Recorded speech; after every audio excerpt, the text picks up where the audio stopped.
Aujourd'hui, ce matin, nous sommes donc au 11e message, et plutôt 12e, pas 14e comme je le dis à l'entame. Et nous parlons de Salomon, une autre forme de grâce ce matin. Maman Bijou, il y a tellement de points que le pasteur a soulevés ce matin. Et j'ai vraiment vu ces morceaux de pain, plutôt cette prédication, comme c'était un nouveau enseignement que nous retrouvons ce matin. Et pourtant, nous parlons toujours de Salomon. Aujourd'hui, je vois une autre forme de grâce à travers la vie de Salomon. Voilà, à travers la vie de Salomon. Comme vous dites, le pasteur a soulevé beaucoup de points. Beaucoup de points, mais comme vous le dites, une autre grâce dans la vie de Salomon, son frère, celui qui est venu avant lui, il est parti. Il est parti. Ça, c'est un indicateur de la grâce. Voilà, il est parti, mais lui, il est resté.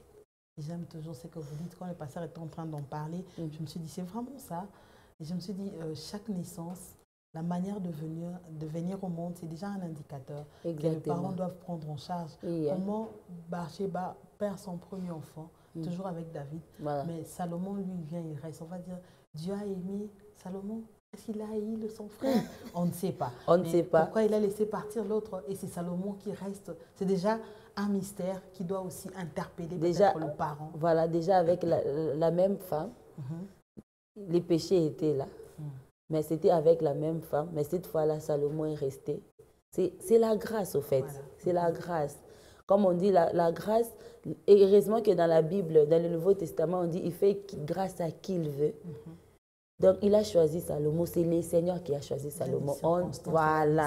Voilà, il y a des circonstances. Je me rappelle la semaine passée, je disais à une dame, il y a une jeune dame qui venait d'avoir son bébé, et puis son bébé, elle a eu son bébé par césarienne. On a dit que c'était tard et tout, un garçon. Hein.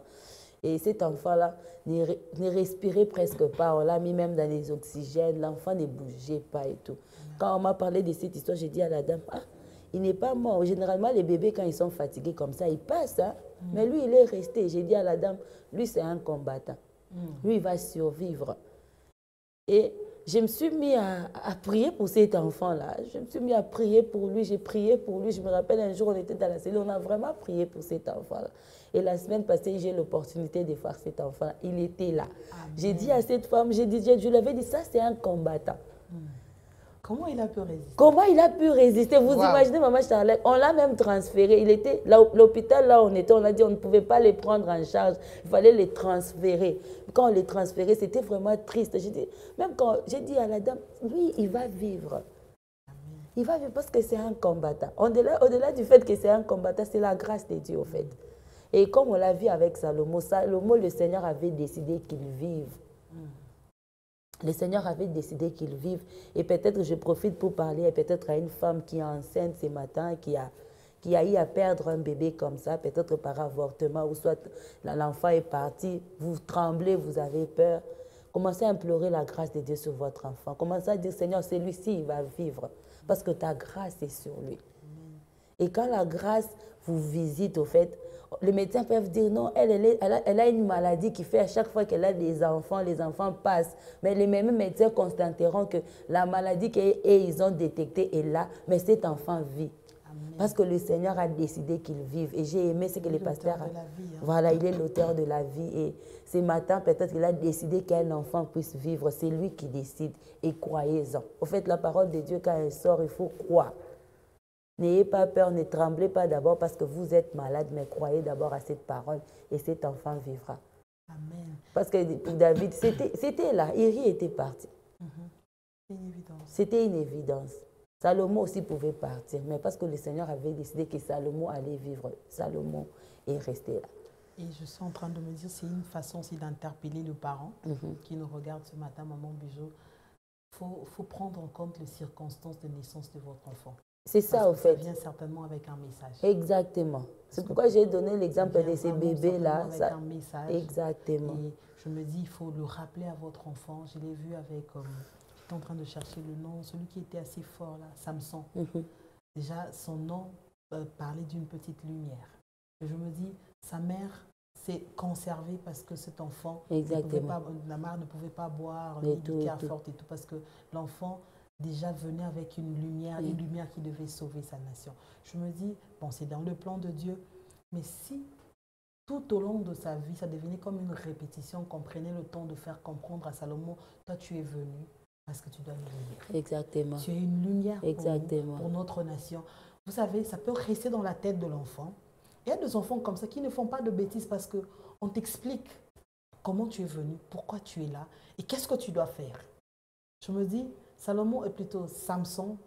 Il pouvait c'est vrai qu'à la fin, il a eu une sagesse tardive, s'il faut le dire ainsi, parce que même s'il a tué beaucoup de gens, et puis après il est mort, et son peuple est resté dans la captivité. Alors qu'il était venu pour libérer son peuple, et il avait les atouts, les capacités, mais à un moment, certainement il a oublié que c'était lui la lumière. Exactement. Il a oublié que c'était lui cette petite lumière qui devait briller pour sortir son peuple. Je me dis, les circonstances de naissance doivent aussi interpeller le parent. À chaque fois, tu sais comment tu as eu ton enfant, et rappelle-le lui. Dis-le-lui à chaque instant que toi, tu es venu dans telle circonstance. Et voilà que tu dois être là. Tu ne dois pas te comporter comme tous les autres enfants. Tu ne dois pas faire comme tous les autres enfants. Moi, j'ai l'habitude de le dire, hein, parce que j'ai vu vraiment une femme faire ça avec son fils. Cette femme-là, elle a une grossesse compliquée après des avortements, toutes ces choses-là. Et puis, elle a fini par avoir son fils. Et à chaque fois, elle rappelait à son fils que toi, quand Dieu m'a donné ce que tu es, au fait. Dieu m'a parlé de ce que tu seras. Et à chaque fois, il rappelait à son enfant, toi, tu ne peux pas faire ça. Toi, tu ne peux pas faire ça. Et un jour, elle m'a dit, Bijou, tu sais, quand tu auras tes enfants, il faut veiller comment tu évolues avec ta grossesse, comment tu feras. Et chaque fois, les circonstances par lesquelles tu passes va te rappeler ce que sera ton enfant. Il y a même de ces femmes qui ont je dirais cette grâce-là, comme elle avait eu cette grâce-là, où le Seigneur l'a parlé exactement de ce que sera son enfant. Et moi, j'ai vu cet enfant-là, même quand il était en train de grandir, non seulement que sa mère lui rappelait, mais lui-même aussi, je ne sais pas si je vais dire qu'il était comme Joseph, au fait. Il disait des choses sur sa vie. Il est déclaré comme ça lui-même. Et finalement, sa mère a commencé même à s'inquiéter. À un moment, elle dit non, il faut que je lui apprenne un peu à fermer sa bouche. Parce qu'il dit des choses, ce sont des choses vraies qu'il est en train de dire sur sa vie. Mais il ne peut pas continuer à les dire n'importe où et n'importe quand, par peur que certaines personnes qui puissent aussi croiser ses frères, comme les frères de Joseph, pour les mettre de côté, comme des ennemis, comme vous le dites là. Donc, c'est une interpellation aussi pour nous les mamans, pour nous les femmes. Il y a certaines femmes qui banalisent tout. Elle peut se mettre là en train d'expliquer, en tout cas, j'étais toujours à l'hôpital, au fait. Ma grossesse, toujours à l'hôpital. Une césarienne, là, très compliquée. Moi, nango. 500 grammes. 500 grammes. Au fait, maman, pourquoi ça ne t'interpelle pas? J'étais en train de donner l'histoire l'exemple de ces bébés-là. Pourquoi? Moi, ça m'a... Parce que je sais que les bébés garçons, ils ne durent pas, ils ne sont pas suffisamment forts. Pourquoi le tien, il est resté? Un bébé qui vous fait facilement comme ça, un mois à l'hôpital et qui sort après. Vous pensez que c'est vraiment par hasard comme ça? Il n'y a pas la grâce de Dieu autour qui pourra suffisamment vous enseigner pour comment faire pour vous occuper de cet enfant-là. Moi, ce genre d'enfant-là, je le ramène vers les seigneurs. Vous avez même vu, le pasteur a parlé de David qui a amené Salomon vers Nathan. Quand vous avez des enfants comme ça, ramenez-les vers les seigneurs. Seigneur, qu'est-ce que tu attends exactement de cet enfant? Mais vous, aujourd'hui, après que cet enfant soit passé partout, vous le transformez en musicien. Un enfant de 2 ans qui va dans une fête, qui danse toute la nuit. C'est pas possible. Je ris, mais ça me fait mal parce que je me dis... Vous imaginez? Qu'est-ce qui se passe? Vous le transformez carrément en musicien et vous êtes fiers de lui.